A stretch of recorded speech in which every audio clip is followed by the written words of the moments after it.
England, 1847. The late afternoon sun cast long shadows across the drawing-room of Havenworth Estate as Helena Ashworth stared out the window, watching raindrops trace delicate patterns on the glass. The verdant Hampshire countryside stretched before her, a landscape of rolling hills and ancient oaks that had been her sanctuary for all her 20 years. She traced the spine of her leather-bound book with slender fingers, savouring what might be her last moments of peaceful solitude for months to come. "Helena, dear, are you listening?" Her mother's voice, tinged with exasperation, pulled her from her reverie. Lady Catherine Ashworth sat primly on the settee, a letter clutched in her gloved hand, her posture as rigid as the social conventions she upheld. "Lady Harrington's invitation has arrived. We depart for London in a fortnight." Helena turned from the window, her heart sinking. "Must I truly participate in this parade? I have no desire to be displayed like cattle at market." "Helena Elizabeth Ashworth!" Her mother's cheeks flushed with indignation. "Such improper language. This is precisely why you need a season in London. Your father and I have indulged your peculiarities for far too long." Sir William Ashworth lowered his newspaper with a sigh. Though a gentle soul at heart, he had finally yielded to his wife's insistence that their daughter needed to secure a suitable match. "Your mother is right, Helena," he said, his tone conciliatory. "At 20, you should have been married years ago. Your younger sister Sophia will debut next year. It would be most irregular if you weren't settled first." "I am perfectly content with my books and our countryside," Helena protested. "Must happiness always be tied to marriage?" Lady Catherine rose, smoothing her skirts with practiced precision. "In our world, my dear, it certainly is, particularly for a young woman with no fortune to speak of." This was the painful truth that Helena could not escape. The Ashworth estate, while respectable, was entailed to a distant cousin. Her father's investments had suffered losses, leaving his daughters with modest dowries that required the augmentation of advantageous matches. "Your cousin Eleanor will accompany us," Lady Catherine continued. "Her connections to the Dowager Duchess of Westmoreland will open doors that would otherwise remain closed to us." Helena bit her lip to prevent a retort. Cousin Eleanor, 5 years her senior and still unmarried, was a perpetual reminder of what awaited women who failed to secure a husband. A life of dependency, shuttled between relatives who viewed them as burdens. "I shall do my duty," Helena finally conceded, though her eyes betrayed her reluctance. "But I make no promises beyond proper decorum." "That is all we ask," her father said kindly, returning to his newspaper. "For now." 2 weeks later, London's elegant Berkeley Square buzzed with activity as the Ashworth carriage pulled up before their rented townhouse. Helena descended reluctantly, taking in the stately facades and the carefully manicured garden at the square's centre, so different from the wild beauty of Hampshire. "Stand straight, dear," Lady Catherine murmured as footmen unloaded their trunks. One never knows who might be observing. The observation proved prescient. Across the square, from the window of an imposing townhouse, a pair of piercing blue eyes indeed watched their arrival with sudden interest. Arthur Fairmont, the Duke of Ashbourne, lounged in his study, a glass of brandy in hand despite the early hour. At 32, he was the most eligible bachelor in London, wealthy, titled, and breathtakingly handsome with his raven hair and aristocratic features. He was also, by his own admission, thoroughly bored. "Who are our new neighbours, Simmons?" he asked his valet, who stood arranging his evening attire. "The Ashworth family of Hampshire, Your Grace. Sir William, his wife, and daughter. They've taken Lord Pembury's house for the season." "Another debutante thrust upon the marriage market, no doubt," Arthur drawled, swirling his brandy. "How predictable. So it would seem, Your Grace." Simmons responded with practiced neutrality, though he had served his master long enough to recognize the glint of interest in his eyes, a dangerous sign for any young lady in Arthur's vicinity. His closest friend, Lord Henry Russell, sprawled in a nearby chair, raised an eyebrow. "Don't tell me you're considering adding another conquest to your extensive collection, Arthur. Wasn't Lady Beatrice Fenton enough of a diversion last season?" Arthur's lips curved into a smile that never reached his eyes. "Lady Beatrice became tediously besotted. They all do eventually." "Perhaps because you encourage such devotion before discarding them," Henry observed dryly. "I make no promises I don't intend to keep," Arthur countered, rising to stand by the window again. His gaze lingered on the slender figure of Helena as she paused to look up at the London sky. Even from a distance, he could see a certain defiance in her posture that separated her from the usual simpering debutantes. This one seems different, he mused. Less eager. A challenge, perhaps. Lord Henry groaned. Heavens, Arthur, must you always view women as conquests? Some men do marry for affection, you know. And those men are fools, Arthur replied sharply, memories of his parents' disastrous union darkening his expression. Marriage is a business arrangement, nothing more. Love is a convenient fiction invented by poets and embraced by the weak-minded. He turned from the window, his decision made. I believe I shall attend Lady Harrington's ball tomorrow evening after all, Henry. It seems the season may prove less tedious than anticipated. I may heaven help that poor girl, Henry muttered under his breath. Lady Harrington's ballroom glittered with 1,000 candles, illuminating the cream of London society in their finery. Helena stood at the periphery, a vision in pale blue silk that complemented her chestnut hair and hazel eyes, though her expression betrayed her discomfort. Smile, Helena, Cousin Eleanor hissed beside her. You look as though you're attending an execution rather than a ball. The difference seems merely academic, Helena replied quietly, earning a sharp look from her mother who conversed nearby with Lady Harrington. Her attention was suddenly drawn to a stir at the ballroom entrance. Conversations quieted momentarily as a tall, imposing figure arrived. Even without the announced title, Helena would have recognized nobility in his bearing, in the casual confidence with which he surveyed the room. The Duke of Ashbourne, Eleanor whispered, her voice tinged with awe. Arthur Fairmont, the most eligible bachelor in England, obscenely wealthy, devastatingly handsome, and utterly unattainable. Helena watched as women young and old preened under his passing gaze. He seems well aware of his appeal, she observed coolly. Naturally. They say he's left a trail of broken hearts across London. No woman has managed to secure his interest beyond a fleeting dalliance. Something in Eleanor's tone made Helena glance at her cousin sharply. You sound as though you speak from experience. A flush crept up Eleanor's neck. Hardly. I merely repeat society gossip. Before Helena could press further, Lady Catherine appeared at her elbow, her eyes alight with ambition. Lord Harrington is bringing the Duke of Ashbourne to make our acquaintance, she whispered urgently. Stand up straight, Helena, and for goodness sake mind your sharp tongue. Helena had barely time to compose herself before the Duke stood before them, his tall frame resplendent in formal black evening wear that contrasted sharply with his white linen and azure waistcoat, a shade that matched his penetrating eyes. Your Grace, may I present Sir William Ashworth, his wife Lady Catherine, and their daughter, Miss Helena Ashworth, Lord Harrington intoned. The Duke bowed elegantly. When he straightened, his gaze locked with Helena's, and she felt an unexpected jolt of something she could not name. Miss Ashworth, he said, his voice a rich baritone that seemed to resonate through her very bones. Welcome to London. Thank you, Your Grace, she replied evenly, determined not to betray the inexplicable fluttering in her chest. Though I confess, I find city life somewhat overwhelming after the peace of the countryside. A spark of genuine interest lit his eyes. You prefer rural pursuits, then? I prefer genuine conversation to practiced flattery, Your Grace, she replied before she could stop herself. Something I fear is in short supply in London drawing-rooms. Lady Catherine's horrified gasp was drowned by the Duke's sudden laugh, a sound so genuine it transformed his face, softening the aristocratic angles into something dangerously appealing. Refreshingly direct, he commented, his eyes never leaving hers. A rare quality indeed. The orchestra struck up a waltz, and with a smile that had conquered countless hearts, he extended his hand. Would you do me the honor, Miss Ashworth? Aware of her mother's eager nod and the envious stares of every unmarried woman in the vicinity, Helena reluctantly placed her gloved hand in his. As you wish, Your Grace. As he led her onto the dance floor, Helena steeled herself against his charm. She had read enough novels to recognize a practiced seducer when she encountered one. What she could not anticipate was how her body would betray her, how naturally she would follow his lead, how dangerously right it would feel within the circle of his arms.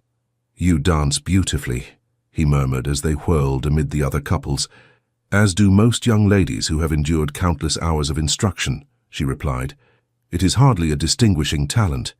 His lips quirked. Do you deliberately seek to diminish yourself, or is it merely that you are immune to compliments? Neither, Your Grace. I simply prefer honest observation to empty flattery. Arthur, he corrected, pulling her fractionally closer than propriety strictly allowed. My friends call me Arthur. Are we friends, then? She challenged. We have only just met.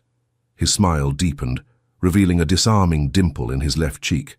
Not yet, perhaps. But I have a feeling, Miss Ashworth, that you and I shall become very well acquainted indeed. The certainty in his tone sent a shiver of warning down Helena's spine. As the music drew to a close, she curtsied deeply, avoiding the intensity of his gaze. I think not, Your Grace, she replied softly. I have no interest in becoming another notch on your bedpost of conquests. His eyes widened in genuine surprise, then narrowed with renewed interest as she turned and walked away, leaving him standing alone on the dance floor.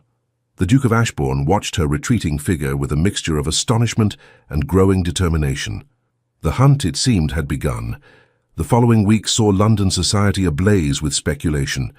The notorious Duke of Ashbourne, previously indifferent to the season's offerings, suddenly appeared at every event the Ashworth family attended. His attentions to Helena were marked enough to prompt gossip, yet sufficiently restrained to avoid committing himself. For Helena, each encounter was a battle of wits that left her simultaneously exhilarated and exhausted. Though she maintained her guard, she could not deny the Duke's formidable charm. Behind his practiced gallantry, she occasionally glimpsed something genuine, a sharp intelligence, a dry wit that matched her own, moments of surprising insight that made her question her assumptions. He's toying with you, Eleanor warned one afternoon as they returned from a promenade in Hyde Park, where Arthur had coincidentally encountered them and escorted Helena for a turn about the paths, much to Lady Catherine's poorly disguised delight. This is how it begins. He singles out a woman, makes her feel special, different from the others, and then once conquered moves on to the next challenge. You need not concern yourself, Helena replied, removing her bonnet with more force than necessary. I harbour no illusions about the Duke's character or intentions. Yet that evening, as she prepared for Lady Winfield's musical soirée, Helena found herself taking unusual care with her appearance, selecting an emerald gown that enhanced the golden flecks in her hazel eyes. How lovely you look, her mother approved, fastening a modest pearl necklace around Helena's throat. The Duke seemed most attentive yesterday.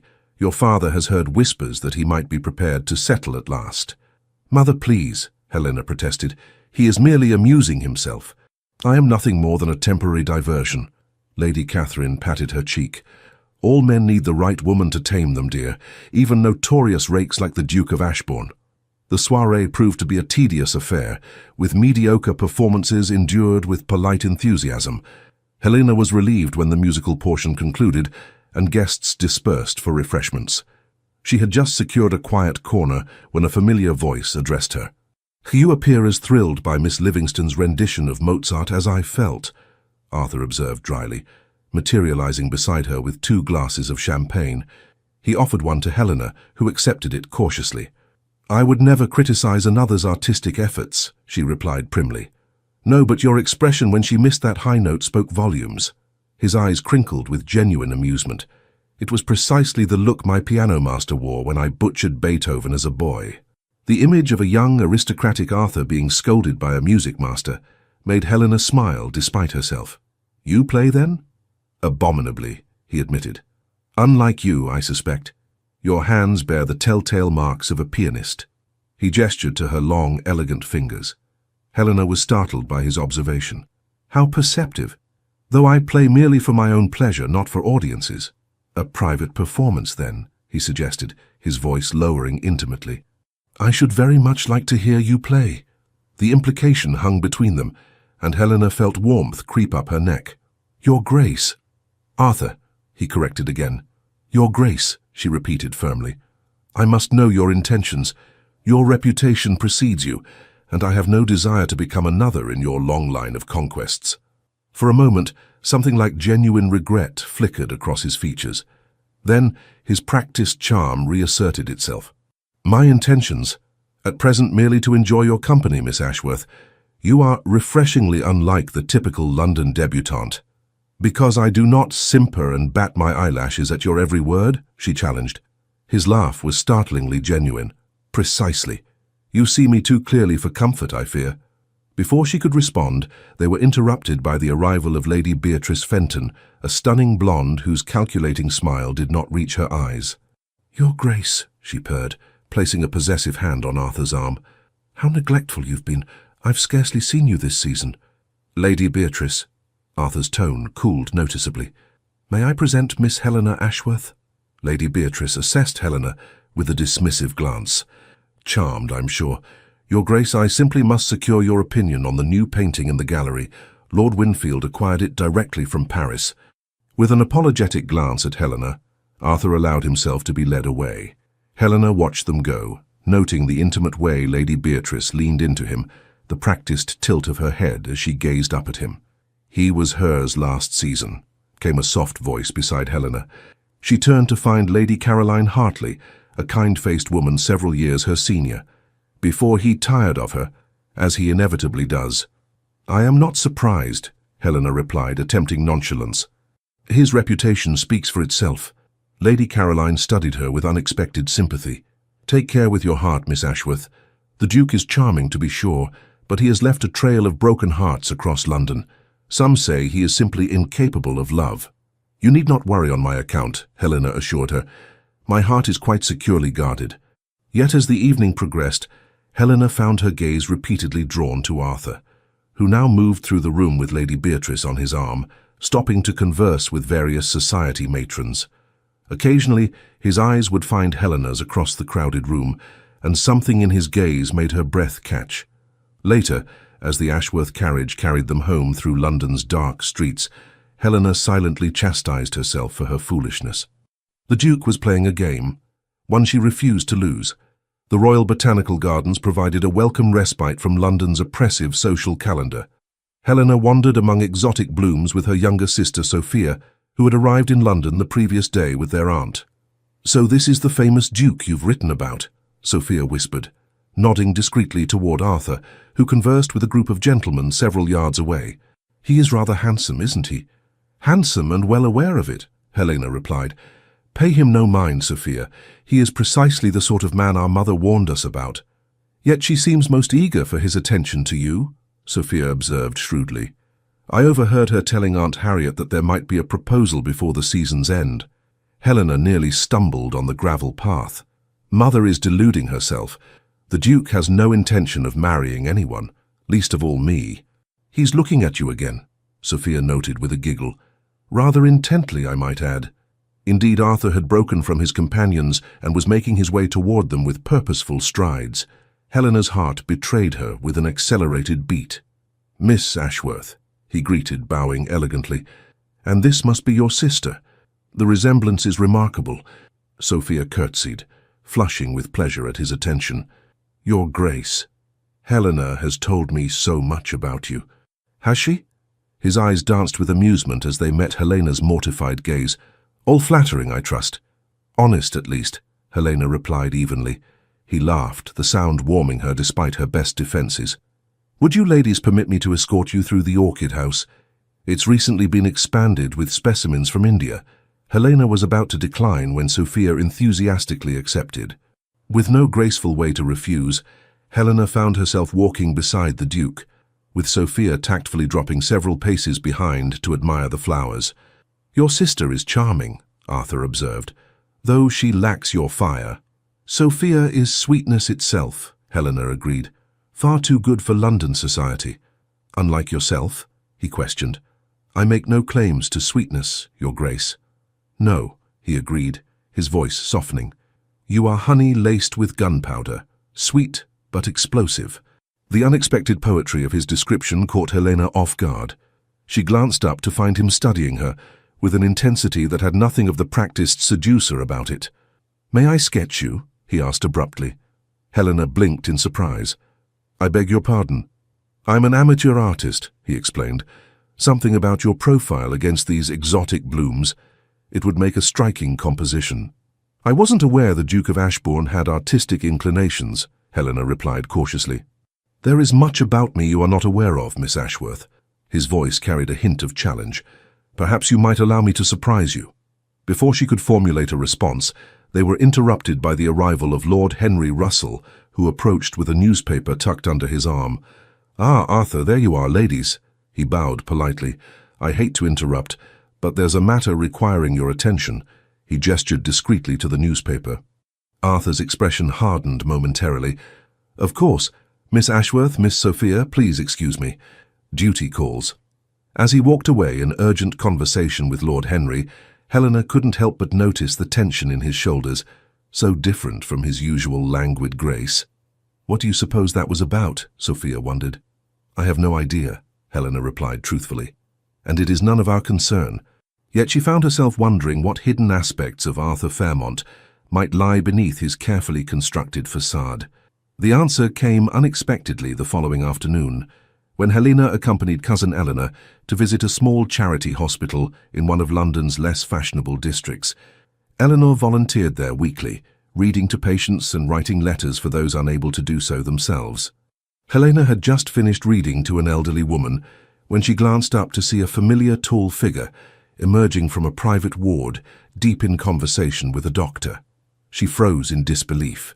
What business could the Duke of Ashbourne possibly have in such a humble establishment? Ducking behind a screen, she watched as Arthur handed the doctor what appeared to be a substantial purse, speaking earnestly about ensuring they receive the best care possible. The doctor nodded gratefully before Arthur turned to leave. Helena quickly made her way to an adjacent corridor, pretending to study a notice board as Arthur passed. He nearly walked by without seeing her before stopping abruptly. "Miss Ashworth?" Genuine surprise coloured his tone. "What brings you to St. Bartholomew's?" "I might ask you the same question, Your Grace," she replied, studying him with new curiosity.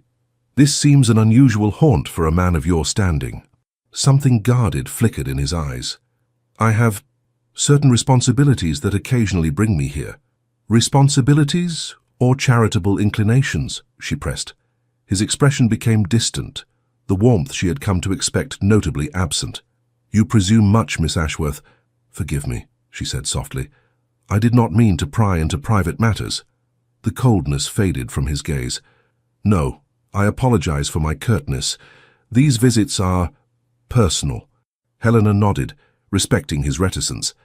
"I understand. I shall not mention it to anyone." "I would appreciate your discretion," he said, his usual composure returning. "London society has certain expectations of my character that I find convenient to maintain." The implication fascinated her, that he cultivated his rakish reputation deliberately, that there might be depths to Arthur Fairmont beyond the charming libertine he presented to the world. Before she could pursue this intriguing possibility, Eleanor appeared, her eyes widening at the sight of the Duke. "Your Grace," she stammered, curtsying, "I had no idea you were acquainted with St. Bartholomew's." "A passing familiarity only," he replied smoothly. "And now, ladies, I must bid you good day, Miss Ashworth." His eyes held Helena's for a moment longer than necessary. "Until our next meeting." As he strode away, Eleanor clutched Helena's arm. "The Duke of Ashbourne here, what could it mean?" "I'm not certain," Helena replied thoughtfully, "but I suspect there is more to his grace than meets the eye." Lady Rutherford's masquerade ball was the highlight of the London season, an extravagant affair where society's elite concealed their identities behind elaborate masks and costumes. For one night, rigid social conventions relaxed slightly, allowing for encounters that might be impossible under ordinary circumstances. Helena entered the ballroom dressed as Diana the Huntress, her simple white Grecian gown, a stark contrast to the elaborate costumes surrounding her. A silver half-mask concealed the upper portion of her face, while her chestnut hair fell in loose waves down her back, a daring departure from proper evening coiffure, permissible only for the masquerade. "You look absolutely scandalous," Sophia whispered delightedly, resplendent herself as a medieval princess. "Mother would have fits if she saw you without your chaperone." "Mother is engaged in whist in the card-room and will never know," Helena replied with uncharacteristic mischief. "And tonight, dear sister, I intend to sample a small taste of freedom." That freedom came sooner than expected. As Sophia was claimed for a dance by a young man dressed as Romeo, Helena found herself approached by a tall figure garbed as a highwayman, his features concealed behind a black domino mask. "The goddess Diana," he observed, his voice instantly recognizable despite his attempt to disguise it. "How fitting." "A highwayman, Your Grace," she countered. "Somewhat on the nose for a man with your reputation." Arthur's laugh was low and intimate. "We are not supposed to recognize each other, Miss Ashworth. That is the point of a masquerade." "Then perhaps you should not have spoken," she suggested. "Your voice betrays you, as does your wit." He extended his hand. "Dance with me, goddess of the hunt." The orchestra had begun a waltz, and Helena found herself swept into his arms with none of the usual formality to buffer their proximity. Through the thin fabric of her costume, she could feel the warmth of his hand at her waist, the controlled strength as he guided her through the steps. "You dance differently tonight," she observed, breathless despite herself. "We are different tonight," he replied, drawing her incrementally closer. "For a few hours we need not be the Duke and the reluctant debutante. We can simply be a man and a woman." The simplicity of his statement struck her.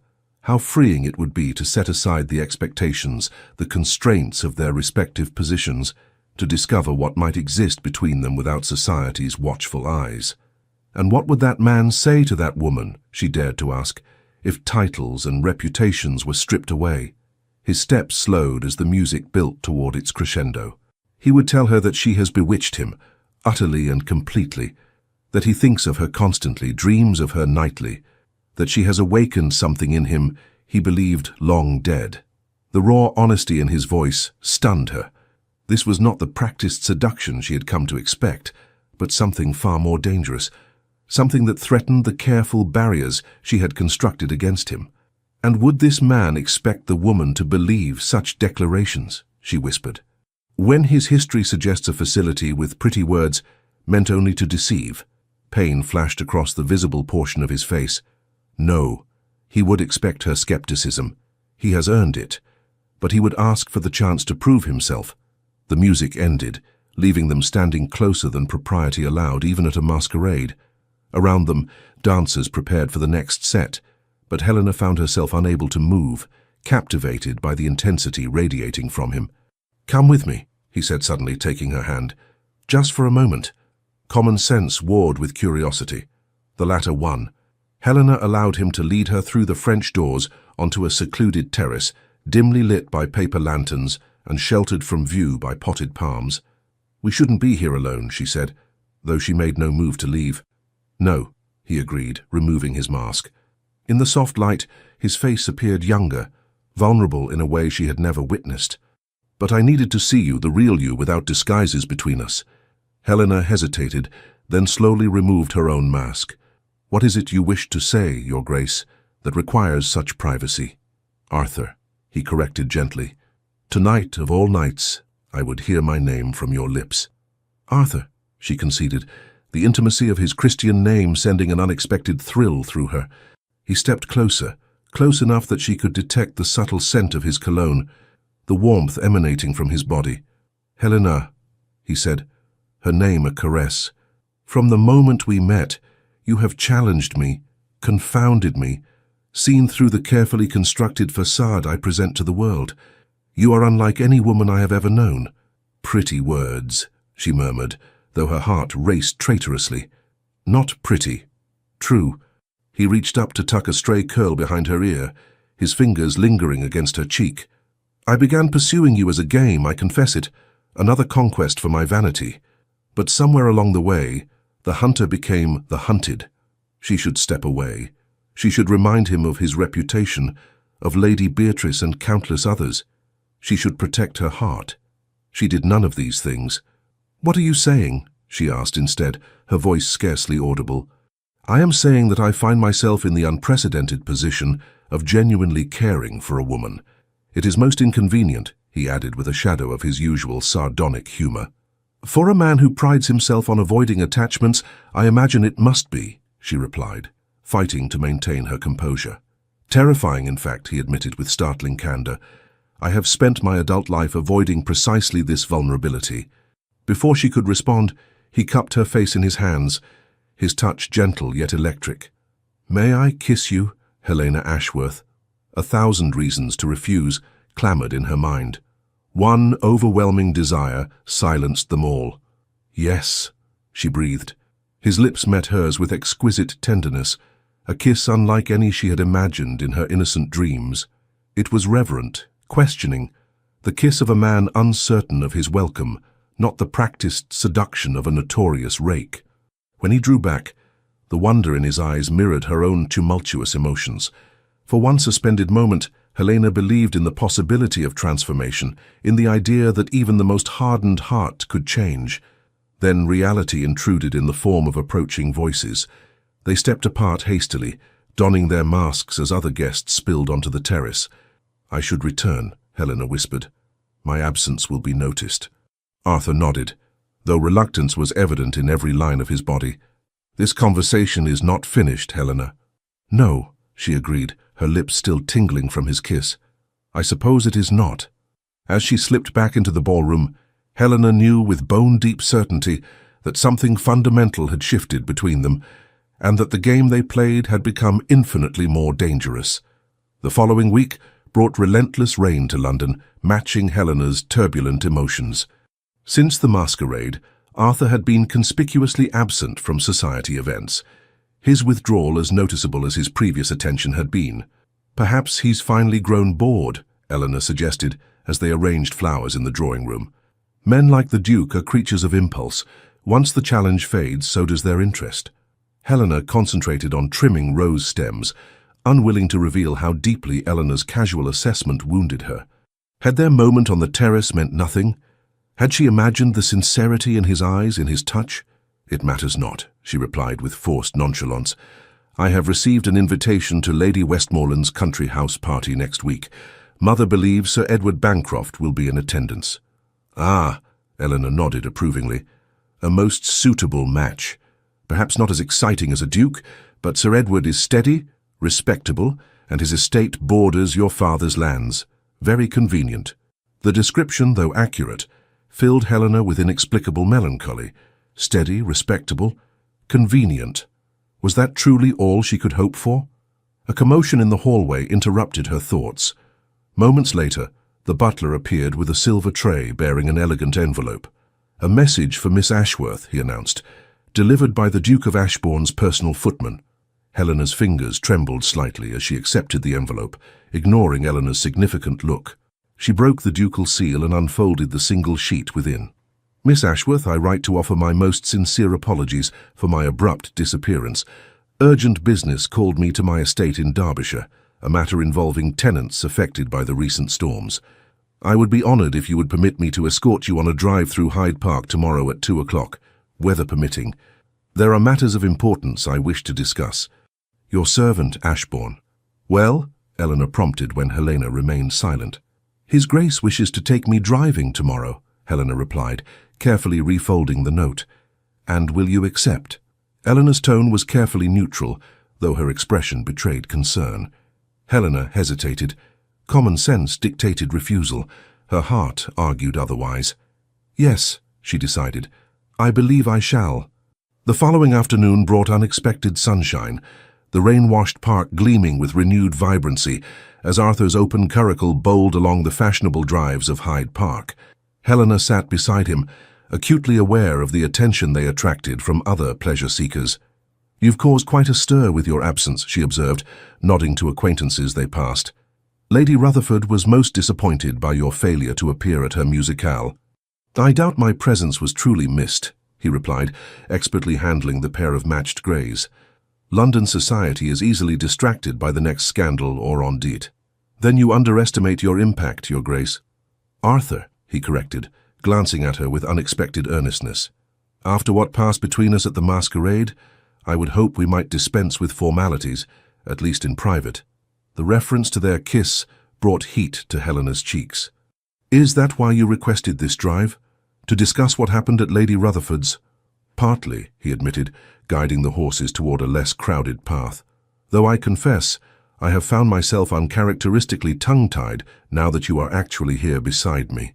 His admission, so at odds with his usual smooth confidence, touched something in Helena. "You mentioned urgent business at your estate," she prompted gently. Gratitude flickered in his eyes at the safer topic. Yes. The village of Ashbourne was badly flooded in the recent storms. Several tenant families lost their homes. I went to oversee the rebuilding efforts personally. That was unexpectedly conscientious, Helena observed. A shadow crossed his face. My father viewed tenants as mere sources of income. Their welfare was of no concern to him, Arthur continued, his voice hardening. I vowed never to follow his example. Helena studied his profile, noting the tension in his jaw. You rarely speak of your father. With good reason. He was silent for a moment, then added quietly, he was not a man worthy of emulation. My mother suffered greatly under his care. The pain in his voice was unmistakable, offering a glimpse into wounds Helena had not previously suspected. Is that why— She hesitated, uncertain whether to proceed. Why I avoid entanglements? He finished for her, his insight surprising her. Partly, yes. I witnessed firsthand how marriage can destroy what begins as love. My father married my mother for her fortune, then proceeded to break her spirit systematically over 20 years of neglect and cruelty. Not all marriages are like that, Helena said softly. No, he conceded. Your parents seem genuinely content. Mine might have been as well, had my father been capable of love. He guided the curricle to a secluded spot beneath a canopy of elms and brought the horses to a halt. For a moment he simply sat, staring ahead as though gathering his thoughts. The night of the masquerade, he finally said, turning to face her. I spoke more honestly than I have to any woman. What I did not tell you is how thoroughly you have disrupted my carefully ordered existence. Helena's breath caught at the intensity in his gaze. I have spent years perfecting the art of superficial charm, of keeping everyone at a safe distance, he continued. Then you appeared, refusing to be impressed, seeing through my practiced facade, challenging me at every turn. I merely spoke my mind, she said. Exactly. His smile held a touch of self-deprecation.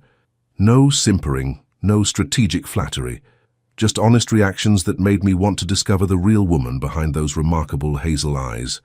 He reached for her gloved hand, his touch sending warmth through her, despite the layers of fabric between them. Helena, I need to know if what I felt on that terrace was merely the enchantment of the masquerade, or if you might possibly return even a fraction of the regard I have developed for you. The vulnerability in his expression stole her breath. This was not the practiced seducer, but a man laying his heart bare before her. I have tried very hard not to care for you, she admitted. Your reputation is partly deserved and partly cultivated, he interrupted. I have been selfish, Helena. I have pursued pleasure without consideration for consequences, but I have never lied about my intentions, never promised more than I was prepared to give. And what are your intentions now? She asked, her heart pounding. Arthur's eyes held hers with unwavering steadiness. I find myself contemplating possibilities I have spent my adult life avoiding. When I think of the future, it is your face I see beside me. Arthur, she began, overwhelmed by his declaration. I am not asking for an answer today, he assured her quickly. Only the chance to court you properly, to prove that what I feel is genuine, not merely another conquest. Helena considered his words carefully, weighing the risk against the growing certainty in her own heart.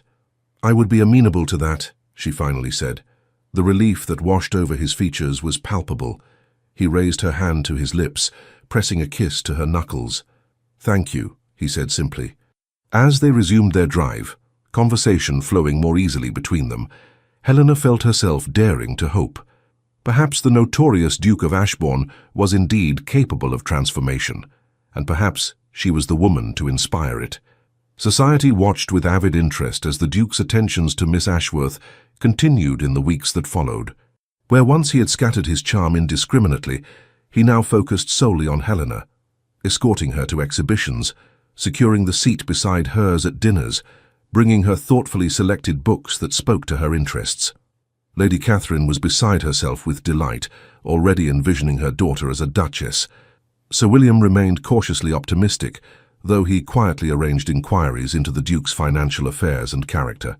All reports confirm his wealth is substantial and well managed, he informed Helena one evening, as they sat alone in the library. And despite his reputation with the ladies, he is known to be fair with his tenants and generous with his charities. You have been investigating him, Papa, Helena asked, half amused, half mortified. "It is my duty as your father," he replied without apology, "especially when the gentleman in question has such a colourful history." Helena toyed with the ribbon of her book. "Do you believe people can change, Papa?"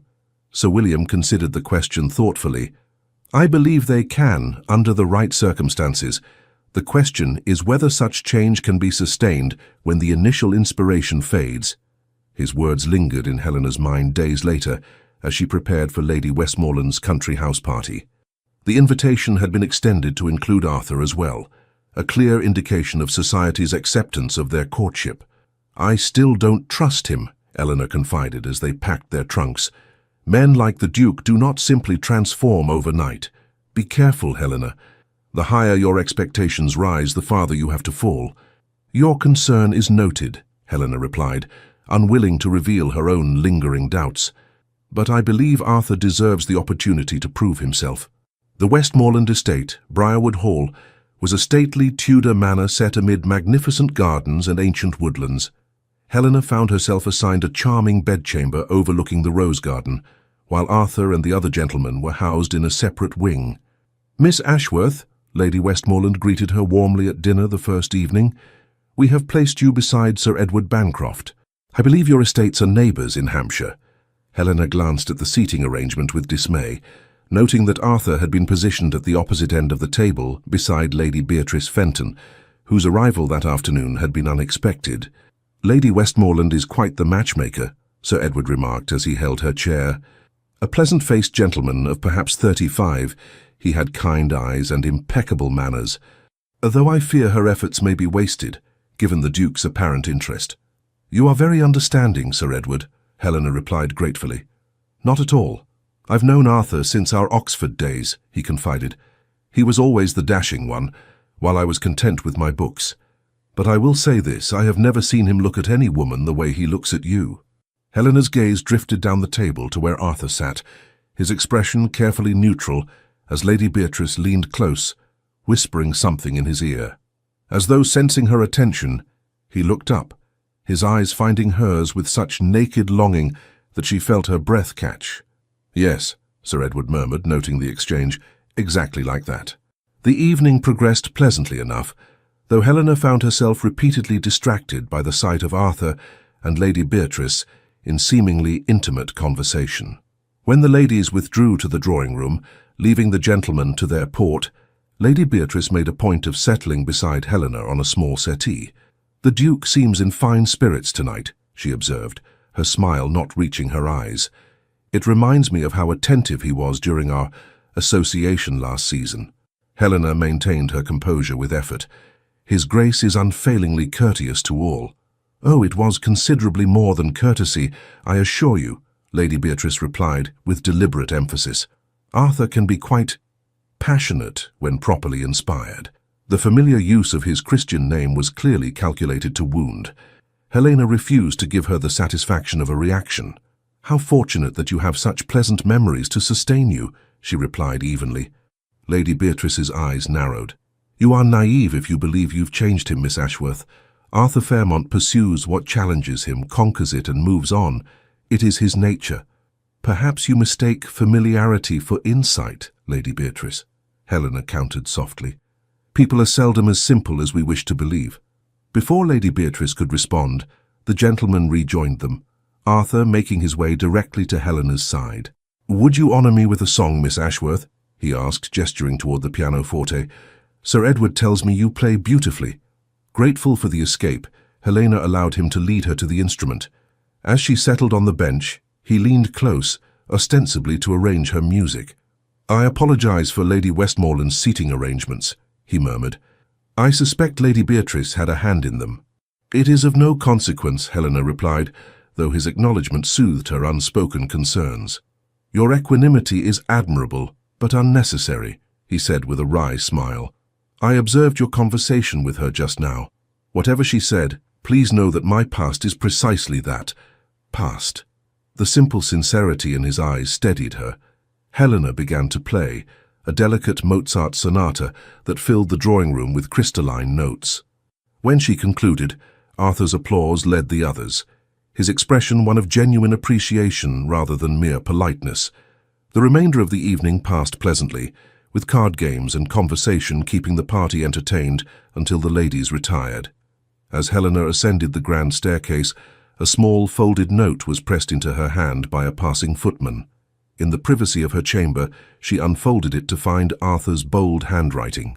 "Meet me in the rose garden at dawn. I have something important to ask you. Yours." Helena's heart raced as she contemplated the invitation. Propriety dictated refusal. Her heart urged acceptance. After a night of fitful sleep, she rose with the first light, wrapping a shawl around her shoulders against the early morning chill.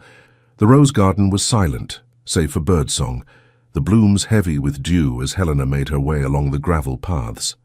Arthur stood beside a marble fountain at the garden's center, his tall figure silhouetted against the rising sun. He turned at her approach, his face lighting with a smile that dispelled her lingering doubts. "You came," he said softly. "Against my better judgment," she replied, though she couldn't suppress an answering smile. "I seem to inspire that reaction in you frequently," he observed, taking her hands in his. "Helena, I've brought you here because I can no longer keep my feelings contained within the bounds of proper society." The intensity in his gaze made her tremble slightly. "Arthur, please, let me speak," he interrupted gently. "All my life, I have guarded myself against genuine emotion. My parents' unhappy union taught me that love was a weakness to be avoided at all costs. I built walls, cultivated a reputation that kept expectations low and entanglements temporary." He released one of her hands to brush a strand of hair from her face, his touch reverent. "Then you appeared, this remarkable woman who saw through my careful facade, who challenged me, frustrated me, fascinated me, who made me want to be worthy of her regard." Helena's breath caught as he slowly knelt before her, still holding her hand. "I know I am not the man you deserve. My past is checkered, to say the least. But if you would grant me the honor of becoming my wife, I swear to you that every day of our life together would be dedicated to earning the trust you place in me." Tears blurred her vision as she gazed down at him, this proud man humbled by love. "Arthur, are you certain? Marriage is not a game from which you can withdraw when it ceases to amuse." "I have never been more certain of anything," he replied with absolute conviction. "I love you, Helena Ashworth, completely and irrevocably." The simple declaration, spoken without flourish or artifice, reached the core of her being. "Then yes," she whispered. "Yes, I will marry you." Joy transformed his face as he rose, drawing her into his arms with exquisite tenderness. His kiss was a promise, a pledge of devotion that left no room for doubt. When they finally parted, Arthur pressed his forehead to hers. "You have my heart, Helena. Guard it well, for it has never belonged to another." As the sun rose fully above the horizon, casting golden light across the dewy garden, Helena allowed herself to believe in the miracle of transformation, in the power of love, to redeem even the most guarded heart. The announcement of their engagement sent ripples of astonishment through London society. The notorious Duke of Ashbourne tamed at last. Speculation ran rampant, wagers were settled, and congratulations, some sincere, others decidedly less so, poured in from every quarter. "A June wedding," Lady Catherine declared, already deep in preparations despite Helena's protests that a longer engagement might be prudent. "At St. George's, Hanover Square, of course. Nothing less would be suitable for a future duchess." Helena found herself swept along in a whirlwind of fittings, consultations, and social obligations. Through it all, Arthur remained a steady presence, his devotion evident in every glance, every touch, every thoughtful gesture. Only one shadow marred their happiness. Lady Beatrice Fenton had not gracefully accepted defeat.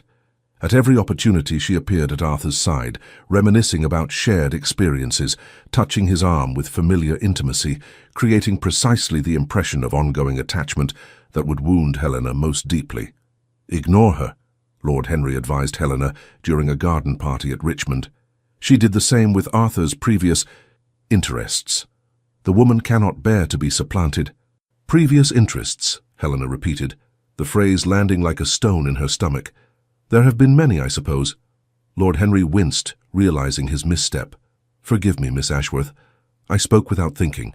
No, you spoke honestly, she replied, and I prefer honesty, however uncomfortable. She glanced across the lawn to where Arthur conversed with several gentlemen, his expression animated as he discussed some topic that clearly engaged his interest. The sight of him, so handsome, so vital, reminded her of the improbability of their match. You doubt him, Lord Henry observed quietly. Helena sighed. Not him, precisely. Rather, I question the ability of anyone to change so fundamentally in so short a time. If it brings you comfort, Lord Henry said after a moment's consideration, I have known Arthur since we were boys at Eton. Behind the facade he presents to society, there has always been a man of principle and depth. Your influence hasn't created something new so much as uncovered what was hidden. His perspective offered Helena genuine reassurance until the following afternoon, when she arrived unexpectedly at Arthur's London residence to consult him about wedding arrangements. His Grace is not at home, Miss Ashworth, his butler informed her with evident discomfort. I see, Helena replied, turning to leave. Please inform him I called. She was halfway down the steps when the butler added, I believe the Duke mentioned attending to business in Mayfair today. Something in his tone gave her pause. Thank you, Simmons. That is most helpful. Acting on an impulse she would later struggle to explain, Helena directed her coachman to drive past Lady Beatrice's Mayfair residence. As they approached, she glimpsed a familiar figure descending the steps of the elegant townhouse. Arthur, his expression grave as he strode to his waiting carriage. Cold dread settled in Helena's stomach. What legitimate business could he possibly have with Lady Beatrice?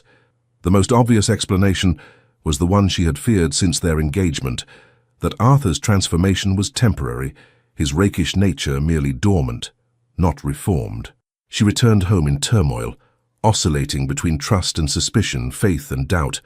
When Arthur called that evening, she greeted him with careful neutrality, searching his face for signs of deception. You seem troubled, he observed as they sat in the drawing-room under Lady Catherine's distant but watchful eye. Has something upset you? Helena hesitated, then decided directness was the only path forward. I called at your residence today. Your butler mentioned you were in Mayfair. A flicker of something, guilt, crossed his features before his expression settled into careful neutrality. Yes, I had business there. With Lady Beatrice? She asked quietly. His surprise appeared genuine. You saw me? Leaving her residence, yes, Helena confirmed, her heart sinking at his non-denial. Arthur glanced toward Lady Catherine, then lowered his voice. I cannot explain here, Helena, but I swear to you, it was not what you fear. Then what was it? She pressed. A matter requiring discretion, he replied, frustration evident in his tone. I ask for your trust just until tomorrow evening. All will be made clear then, I promise you. Helena wanted desperately to believe him, but the spectre of his past loomed large between them. Trust is difficult when secrecy surrounds actions that appear compromising. Pain flashed in his eyes. Do you truly believe me capable of betraying you, after everything we have shared? Her silence was answer enough. I see. He rose stiffly, his composure masking deeper hurt. Until tomorrow evening, then, I had hoped. But no matter. You shall have your explanation. He bowed formally and took his leave, leaving Helena with the sickening feeling that she had damaged something precious through her suspicion. The invitation to dine at Arthur's London residence the following evening arrived with a bouquet of white roses, Helena's favourite. Lady Catherine insisted on accompanying her, propriety demanding a chaperone until the wedding, now just 3 weeks away. Arthur greeted them with impeccable courtesy, though Helena detected strain beneath his polished manners. Throughout dinner, he maintained engaging conversation with Lady Catherine, while exchanging only the most necessary words with Helena herself. As they retired to the drawing-room for tea, a footman appeared with a message for Lady Catherine. After reading it, she looked up with evident dismay. It seems your father has taken ill, Helena, she announced. Nothing serious, according to Dr. Wilson, but he requests my presence. We should return home immediately, Helena began, rising. That won't be necessary, Arthur interjected smoothly. I've taken the liberty of having my carriage prepared for Lady Catherine. Miss Ashworth can follow later in a separate carriage with proper attendants. Lady Catherine hesitated, torn between propriety and practicality. I suppose that would be acceptable given the circumstances. But Helena must not remain unchaperoned for long. Of course not, Arthur assured her. My housekeeper, Mrs. Bailey, will attend Miss Ashworth until her departure, and Lord Henry Russell will be joining us shortly. Once Lady Catherine had departed, an uncomfortable silence descended upon the drawing-room. Helena stood by the fireplace, acutely aware of Arthur's presence as he poured brandy at a side table. I owe you an explanation, he finally said, turning to face her. Regarding Lady Beatrice. Yes, Helena agreed, steeling herself for revelations she dreaded. My visit to her was indeed on a matter of business, he began, his expression grave. Specifically, the recovery of certain correspondence. Helena frowned in confusion. Correspondence? Letters I wrote to her during our brief association last season, he clarified, discomfort evident in his posture. Letters that contained expressions of sentiment that were not entirely sincere, but which might cause pain if read by certain parties. Understanding dawned slowly. You were retrieving love letters you had written to her. Yes, he admitted, but not for the reason you might think. Lady Beatrice threatened to send them to you, to sow doubt between us. Helena absorbed this information carefully. And you believed such letters would accomplish that goal? I feared they might, he replied honestly. The man who wrote those letters was not one I am proud to have been. Selfish, cynical, incapable of genuine feeling. I did not wish you to see that version of me, especially presented through Lady Beatrice's vindictive lens. The explanation was plausible, yet something in his manner suggested he withheld some part of the truth. Was that the only reason for your visit? Arthur hesitated, then seemed to come to a decision. No, he admitted. There was another matter, one I had hoped to present differently. He crossed to a writing desk and withdrew a small leather portfolio. This is what truly took me to Lady Beatrice's home. Helena accepted the portfolio with puzzlement, opening it to reveal several folded documents. As she scanned the first page, her confusion deepened. These appear to be property deeds. They are, Arthur confirmed, to a cottage in Kent, the childhood home of Mrs. Rebecca Clark. The name meant nothing to Helena. I don't understand. Mrs. Clark was Lady Beatrice's lady's maid until last year, he explained. When she discovered she was with child, Lady Beatrice dismissed her without reference or wages. Horror filled Helena. That is unconscionable. Indeed. The father of the child was a gentleman of Lady Beatrice's acquaintance who refused responsibility. Mrs. Clark found herself destitute, facing ruin. What became of her? Helena asked, dreading the answer. I learned of her situation through Lord Henry, whose sister had taken her in temporarily, Arthur continued. I provided funds for her care during confinement and helped secure respectable employment with a widow in Kent afterward. Helena stared at him in growing amazement. You did this without any obligation to do so? I had the means to help, he replied simply. It seemed the only decent course. And the property deeds? The cottage belonged to Mrs. Clark's grandmother, but was sold to cover family debts. Lady Beatrice acquired it as part of a larger estate purchase. I have spent months negotiating its repurchase, to be held in trust for Mrs. Clark's child. He gestured to the portfolio. Those documents represent the final transfer. Emotion tightened Helena's throat as the full implication of his actions became clear. This was no recent attempt to impress her, but a long-standing commitment to justice that predated their relationship. You never mentioned any of this, she said softly. It wasn't mine to speak of, he replied. Mrs. Clark's situation required discretion, not advertisement of my involvement.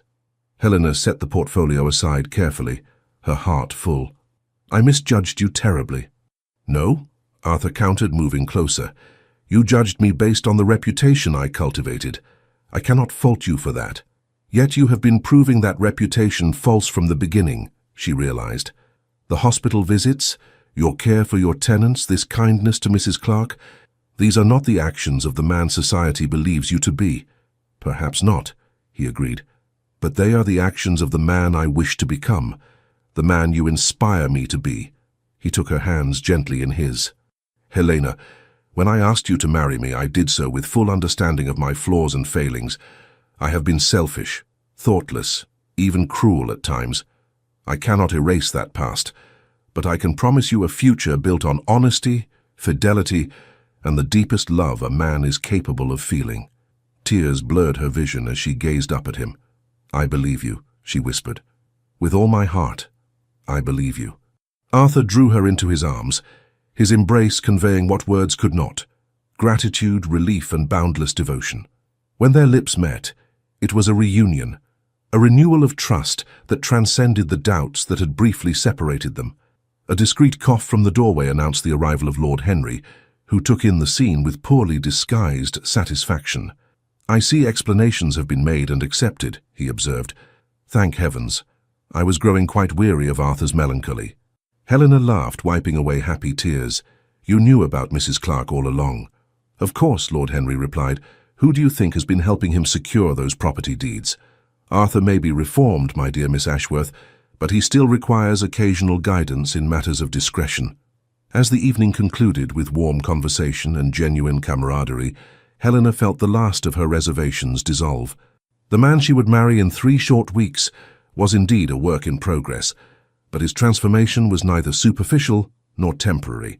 It was the natural evolution of a good heart that had finally found its true purpose. The morning of Helena's wedding dawned with perfect June sunshine streaming through the windows of her childhood bedroom at the Ashworths' London townhouse. As her mother and sister helped her dress in a gown of ivory silk and Brussels lace, Helena's thoughts turned to the journey that had brought her to this day. "You look absolutely beautiful," Sophia sighed, arranging the delicate veil. "Like a fairy tale, Princess." "A fairy tale indeed," Lady Catherine agreed, blinking back uncharacteristic tears. "To think my daughter will be a duchess before the day is out." Helena smiled at their enthusiasm, though her own happiness stemmed from simpler certainties.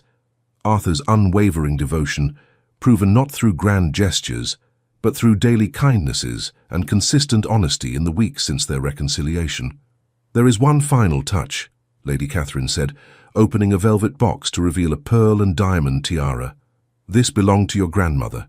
She would be so proud to see you wear it today." As the exquisite heirloom was settled among her chestnut curls, Helena caught her reflection in the mirror, a woman transformed not by the finery she wore, but by the love she had found and the future she embraced. "It's time," Sir William announced from the doorway, his voice thick with emotion. "The carriages are waiting." The journey to St. George's Church passed in a blur of anticipation. When they arrived, the magnificent edifice was filled to capacity with London's elite, all craning for a glimpse of the woman who had captured the Duke of Ashbourne's heart. At the altar stood Arthur, resplendent in formal attire, his expression one of barely contained awe, as Helena began her procession down the aisle on her father's arm. Their eyes locked across the distance, a private communion amidst the public spectacle. The ceremony itself was solemn yet joyful, traditional words infused with profound personal meaning. When Arthur spoke his vows, his voice rang with unwavering certainty. "With this ring I thee wed, with my body I thee worship, with all my worldly goods I thee endow." As the bishop pronounced them husband and wife, Arthur's kiss was both reverent and possessive, a promise of the partnership they now embarked upon together.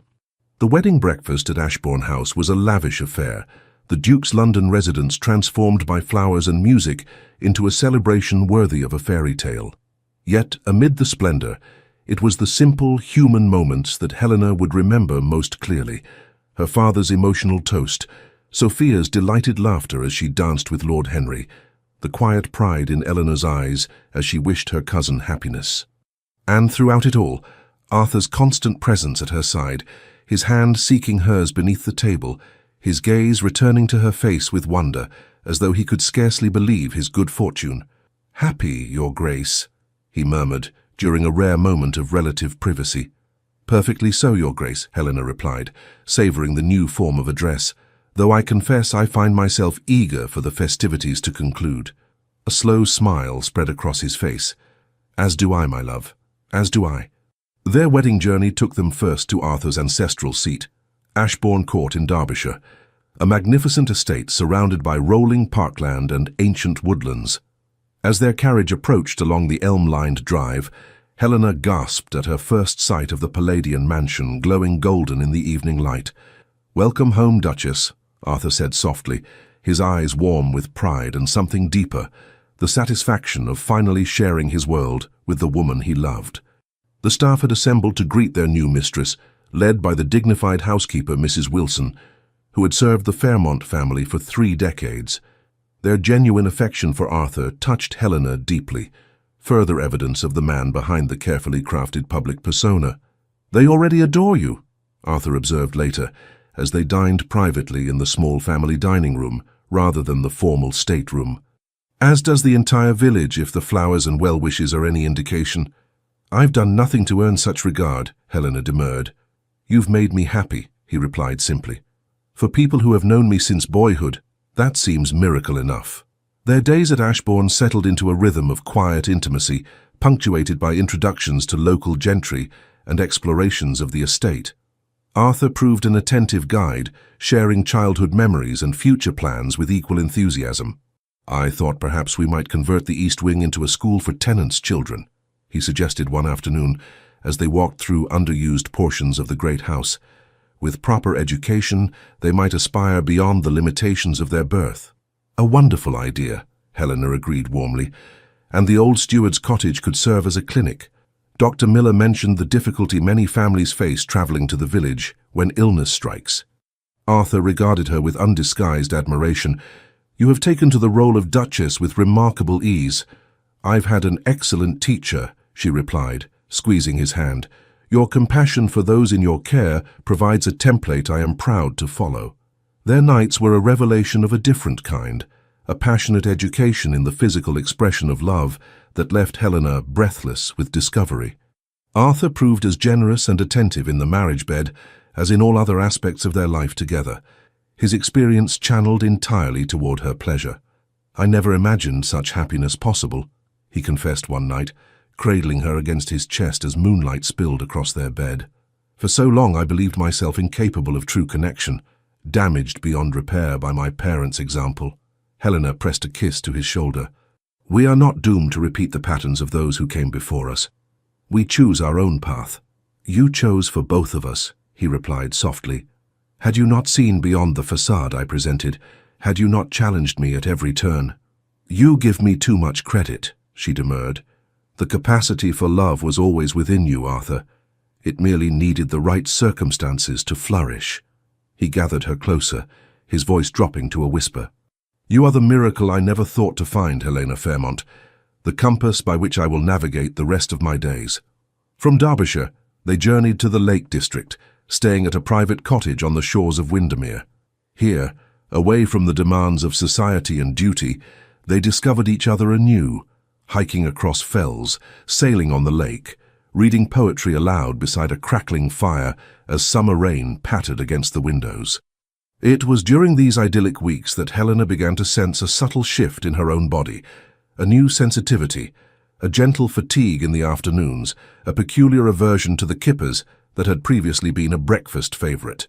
When she confided her suspicions to Arthur, his reaction was everything she might have hoped: wonder, tender concern, and a fierce protectiveness that manifested in his insistence that she rest frequently and avoid anything remotely strenuous. "I am with child, my love, not made of porcelain," she laughed as he hovered anxiously while she descended a particularly steep path. "Indulge me," he pleaded, offering his arm. "I find I am not at all the cool, rational man I believed myself to be when it comes to your welfare, and that of our child." The transformation of the notorious rake into an attentive, sometimes overprotective husband might have amused society had they witnessed it. For Helena, it was simply further confirmation of the man she had always glimpsed beneath the cultivated facade. Their return to London for the little season in October coincided with the formal announcement of the Duchess of Ashbourne's interesting condition. Congratulations poured in from all quarters, some genuinely warm, others tinged with lingering disbelief at the Duke's apparent reformation. Lady Beatrice Fenton was conspicuously absent from society events, having departed for an extended stay with relatives in Bath shortly after the wedding. Lord Henry reported with poorly disguised satisfaction that her attempts to circulate malicious gossip about the Duke had been firmly rebuffed by even the most avid scandalmongers. "It seems your happiness has rendered you impervious to her spite," he observed during a small dinner at Ashbourne House. "London has collectively decided that the Duke's reformation is the romantic story of the decade. How fortunate that public opinion aligns with reality for once," Arthur replied dryly, his hand finding Helena's beneath the table. As winter settled over London, the Duke and Duchess established a routine that balanced social obligations with private contentment. Arthur's previously notorious gaming hells and gentlemen's clubs saw him only rarely now, as he preferred evenings at home with Helena, planning for their child's arrival and building the foundation of their shared life.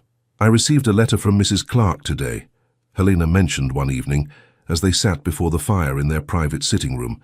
"The cottage is proving perfect for her needs, and little Emma thrives under her care." Arthur nodded, pleased but unsurprised. "She is a remarkable woman, resilient in the face of circumstances that would crush many." "She asked that I thank you again for your intervention," Helena continued, though she remains puzzled why a duke would concern himself with the welfare of a dismissed lady's maid. Perhaps because that duke was once a lonely boy, whose only kindness came from the household staff when his parents were otherwise occupied, Arthur replied quietly. "Mrs. Wilson, our housekeeper, was more mother to me than the Duchess ever managed to be." Helena reached for his hand, understanding dawning. "Your compassion stems from personal experience. Much of who I am, both the man you first met and the man I strive to be, was shaped by those early years," he acknowledged. "The facade of indifference, the fear of vulnerability, all defenses against wounds inflicted long before. And yet you found the courage to set those defenses aside," she said softly. His smile held a touch of self-deprecation. "Not courage so much as necessity. Loving you was not a choice, Helena. It was as inevitable as breathing." As the months passed and Helena's condition became more pronounced, Arthur's protective tendencies intensified. He insisted on accompanying her on even the briefest outings, scrutinized every meal for nutritional value, and consulted no fewer than 3 physicians to ensure she received the finest care available. "You're hovering again, my love," Helena observed one afternoon as she sat embroidering a tiny gown for their expected child. "I promise you, we are both perfectly well." Arthur smiled ruefully, caught in his vigilance. "Forgive me. I find I cannot help myself. The thought of anything happening to either of you." He left the sentence unfinished, but Helena understood the depth of his concern and its origins. "We are not your mother, Arthur. History will not repeat itself." The Duchess of Ashbourne had died in childbirth when Arthur was 10, attempting to deliver a son after multiple miscarriages. The tragedy had driven his father deeper into bitterness and dissipation, leaving young Arthur effectively orphaned despite his father's continued physical presence. "I know," he acknowledged, kneeling beside her chair to place a gentle hand on her rounded belly. "Intellectually, I know, but my heart refuses to be rational on the matter." Helena touched his cheek tenderly. "Then we shall simply have to prove your fears unfounded." As spring returned to London, the Duke and Duchess retreated to Ashbourne Court for the birth. The countryside in bloom provided a peaceful backdrop as they waited for their child's arrival, walking the gardens together and putting final touches on the nursery. Labour began on a perfect May morning, birds singing beyond the windows as the first pains woke Helena from sleep. Arthur, despite convention dictating that gentlemen await news far from the birthing chamber, refused to leave her side until the midwife and doctor physically ejected him from the room. "I shall be just outside the door," he promised, pressing a fervent kiss to her forehead. "Remember that I love you beyond all reason or measure." The hours that followed tested Helena's endurance as nothing in her privileged life had before. Yet with each contraction, each moment of pain, she found herself drawing on unexpected reserves of strength, bolstered by the knowledge of Arthur's anxious presence beyond the door and the child they had created together. As afternoon faded into evening, her efforts were rewarded with the lusty cry of a healthy son, a perfect red-faced infant with a shock of dark hair reminiscent of his father's. "Your Grace," the midwife called, opening the door to admit an ashen-faced Arthur. "For you have a son." He entered cautiously, his expression transforming from anxiety to wonder as he beheld Helena propped against pillows, their child cradled in her arms. "Helena," he breathed, crossing to the bedside. "Are you—" "We are both perfectly well," she assured him, shifting the bundle to offer him a better view. "Would you like to meet your son?" With trembling hands, Arthur accepted the infant, cradling him with instinctive care. As the baby's tiny fingers wrapped around his father's larger one, tears spilled unashamedly down Arthur's cheeks. "He's magnificent," he whispered. "Like his mother." "I was thinking he resembles his father," Helena countered softly, though hopefully with a less complicated path to happiness. Arthur looked up from their son's face, his expression transformed by a joy so profound it seemed to illuminate him from within. "I would have it no other way, my love. Every step that brought me to this moment, even the misguided ones, I would take again without hesitation." They named him William Arthur Fairmont, honoring both Helena's father and his own heritage.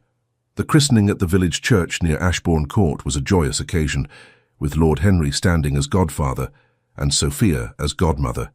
"He'll be a heartbreaker like his father," Lord Henry predicted, watching Arthur cradle his son with unmistakable pride. "Perhaps," Helena replied, "but with a much shorter list of conquests, I should hope." The years that followed brought changes neither could have anticipated when they first met in that London ballroom.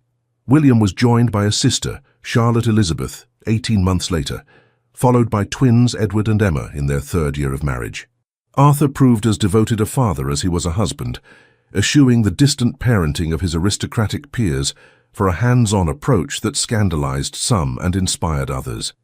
He could be found racing wooden hoops with William across the lawn, teaching Charlotte to ride her pony, or reading bedtime stories to the twins with different voices for each character.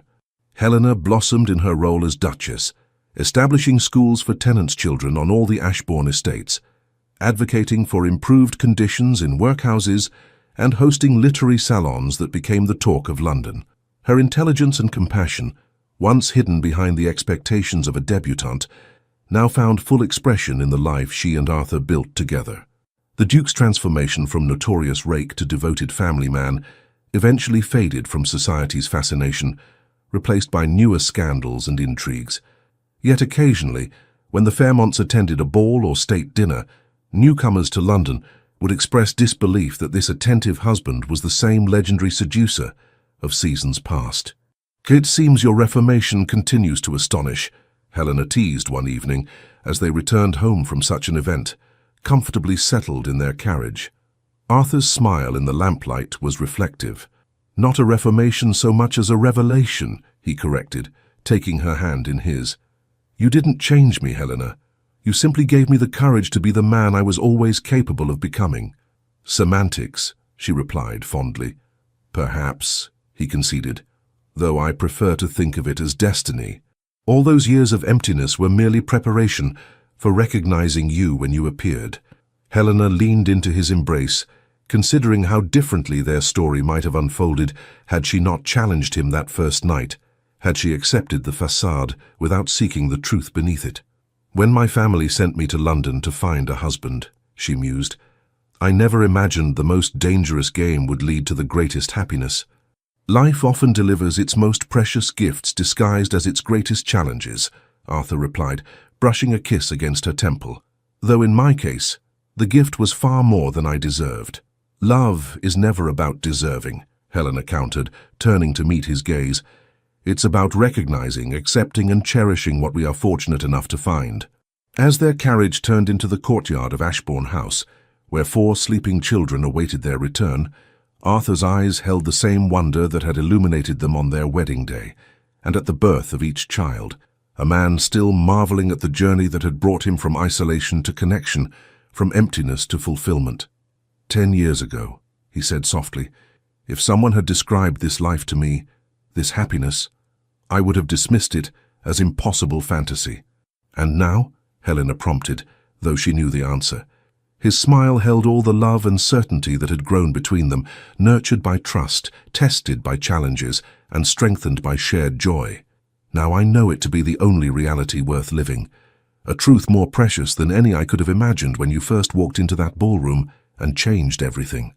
As they ascended the steps of their home, hands linked in comfortable unity, Helena reflected on the transformation they had undergone together, from reluctant debutante and notorious duke to partners in the truest sense, each making the other more completely themselves through the alchemy of genuine love. The dangerous game that had begun with a waltz had evolved into something far more meaningful, a lifetime of growing together, of weathering storms and celebrating triumphs, of raising children who would carry forward the best of both their legacies. And in that shared journey lay the greatest victory of all, not conquest or surrender, but the mutual discovery of a love strong enough to redeem the past and illuminate the future with promise and possibility. 25 years later, a new London season commenced with its usual flurry of debuts, balls and social machinations. Among the most anticipated events was the annual Ashbourne Ball, hosted by the Duke and Duchess, whose love story had become something of a legend among romantic souls. "Mother, you're fussing again," Charlotte Fairmont observed fondly, as Helena adjusted the diamond tiara in her daughter's dark hair, the same heirloom she herself had worn on her wedding day. "Everything is perfect as always." Helena stepped back to admire her middle child, now a composed young woman of 23. "Can you blame me for wanting everything to be special? It isn't every day one announces her daughter's engagement." Charlotte smiled, the expression reminiscent of her father's rare moments of unguarded joy. "Lord Bennet is hardly a surprise choice. We've been dancing around this outcome since childhood." "The best marriages often grow from friendship," Helena replied. "Your father and I were somewhat less conventional in our beginning." A deep chuckle from the doorway heralded Arthur's arrival. Though silver now threaded his once raven hair and lines of experience marked his face, he remained a striking figure, especially in the eyes of his wife. "Less conventional?" he queried, crossing to kiss Helena's cheek. "I believe scandalous was the term most commonly applied." "Ancient history," Helena dismissed, though her eyes warmed at his touch. "Charlotte cares only that we approve of her choice, which we do, most enthusiastically." "Indeed," Arthur agreed, offering his arm to his daughter, "though I maintain no man is quite good enough for any of my daughters." Charlotte took his arm with an affectionate smile. "Yet somehow, Lord Bennet managed to secure your blessing. A miracle, according to William." "Your brother exaggerates," Arthur protested. "I am not nearly so fearsome as he claims." The sound of laughter from the hallway suggested otherwise, as William, now a distinguished gentleman of 24, with his father's bearing and his mother's thoughtful nature, appeared with his wife and their infant son. "Father intimidating? Surely not," William teased. "He merely subjected poor Bennet to a 3-hour interrogation regarding his intentions, prospects, and moral character." "Prudent inquiries," Arthur defended, though his eyes twinkled. "Nothing compared to what your grandfather subjected me to." "With considerably more cause," Helena reminded him, earning a conceding nod from her husband. As they made their way downstairs to greet the first arriving guests, Helena observed her family with quiet pride. William, already showing promise in Parliament; Charlotte, soon to embark on married life; the twins, Edward and Emma, engaged in their respective pursuits of diplomatic service and medical study; and Arthur, whose transformation from notorious rake to respected statesman and devoted patriarch had long since ceased to astonish society. "You're looking particularly pleased with yourself this evening," Arthur murmured as they took their positions in the receiving line. "I was just thinking of how far we've come," she replied. "From that first dance to this moment. Grandparents, if you can believe it." His hand found hers, the gesture as natural as breathing after 25 years of marriage. "The greatest adventure of my life," he said softly, "and one that continues to reward me beyond all expectation." As the grand ballroom filled with guests, many remarked on the palpable affection between the Duke and Duchess, how they still sought each other across crowded rooms, still laughed at private jokes, still moved in unconscious harmony as though guided by some shared inner music. "They make marriage seem a destination worth pursuing," observed a young debutante to her companion as they watched the Duke lead his Duchess onto the floor for the first waltz. "A remarkable feat," her friend agreed, particularly given his notorious beginnings. Among those celebrating Charlotte's engagement was Lady Eleanor, now the contented wife of Sir Edward Bancroft, surrounded by their own brood of children. "Who would have imagined this outcome when we arrived for that first season?" she mused to Helena as they shared a quiet moment. "You were so determined to avoid the marriage mart entirely." Helena laughed, watching Arthur twirl Charlotte around the floor with practiced grace. "Life delights in confounding our expectations," she replied, "particularly when we're most certain of our path." Later, as midnight approached and the celebration continued unabated, Helena slipped away to the terrace for a moment of quiet reflection. The gardens below were illuminated by strategically placed lanterns, creating pools of golden light amid the spring darkness. She sensed Arthur's approach before she heard him, their connection having deepened over the years into something that transcended ordinary awareness. "Escaping your own ball," he teased, joining her at the balustrade. "Savoring it," she corrected. "Every moment, every milestone, they pass so quickly." His arm slipped around her waist, drawing her against his side. "Not too quickly, I hope. We have many chapters yet to write, you and I." Helena turned within the circle of his embrace, studying the beloved face that had been her lodestar for 25 years. "Do you ever wonder what might have happened if I had not seen through your facade that first night? If I had been another in your long line of conquests?" "Never," he replied with absolute certainty. "You could never have been just another conquest, Helena. From the moment you challenged me, refused to simper or flatter, you were extraordinary. My only wonder is that you saw something worth redeeming in the man I was then." "I saw glimpses of the man you could be," she corrected.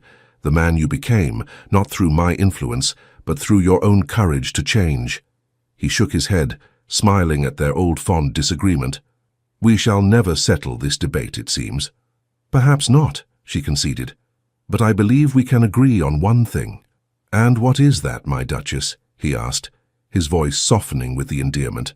Helena raised her hand to his cheek, feeling the years of shared joy, shared sorrow, shared life beneath her palm. That what began as a dangerous game became the greatest blessing either of us could have imagined. Arthur turned his head to press a kiss to her palm, his eyes reflecting the same devotion that had sustained them through a quarter-century of marriage. "The only genuine blessing I have ever known," he agreed, "and one I shall treasure until my final breath."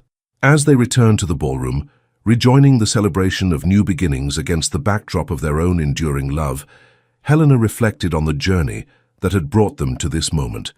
From reluctant debutante and reformed rake to partners in the truest sense, each made more completely themselves through the transformative power of being truly seen, truly known, and truly loved. In the end, the dangerous game that had begun with wounded pride and calculated seduction had evolved into something neither could have anticipated, a love story written not in grand gestures or dramatic declarations, but in the quiet moments of everyday devotion, in challenges faced together, in the family they had created and nurtured, and in the legacy of genuine love they would leave behind.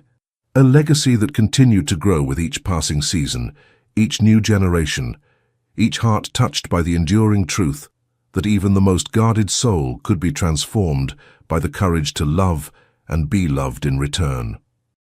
The end. Dear listener, as the echoes of Helena and Arthur's journey settle in your heart, I wonder if you've recognized something profound, how our lives, like theirs, unfold not in grand declarations, but in quiet moments of choice. At 60 or 80, we stand at crossroads still with paths yet untraveled. How remarkable that in the autumn of our years, when society expects our stories to wind down, we discover instead that the most transformative chapters often lie ahead. Like Arthur, who believed himself beyond redemption until love proved otherwise, perhaps you too have underestimated what remains possible. I've noticed that those with silver in their hair often speak of regret, not for what they did, but for the chances untaken, the words unspoken. Tonight, as you prepare for slumber, release that burden. The hourglass has not emptied. It simply reveals the gold that time has refined within you. The vulnerability that once seemed weakness now stands revealed as your greatest strength. The walls built through disappointment can still crumble, not through dramatic collapse, but through the gentle persistence of genuine connection, whether with old friends, estranged family, or perhaps someone new who sees the light still burning brightly behind your eyes. Tomorrow, when dawn paints your window, may you rise with the certainty that your most beautiful legacy isn't written in achievements or possessions, but in the courage to remain open to life's possibilities, especially when others have closed their books and set down their pens. Rest well knowing you are cherished for the fullness of your journey, every chapter essential, with the most moving passages perhaps still unwritten, with profound appreciation for your wisdom and continued adventure. Legends of the Fall Team. Thank you for staying with us until the very end of this story. If it touched your heart, even just a little, we kindly invite you to subscribe, like, comment, and share this video. From the bottom of our hearts, thank you for supporting our channel. Your love and encouragement keep us inspired to bring you more stories filled with romance, redemption, and powerful twists of fate. Don't forget, at the end of this video, you'll see a suggestion for another moving love story from our collection. Click it and let yourself be swept away once more.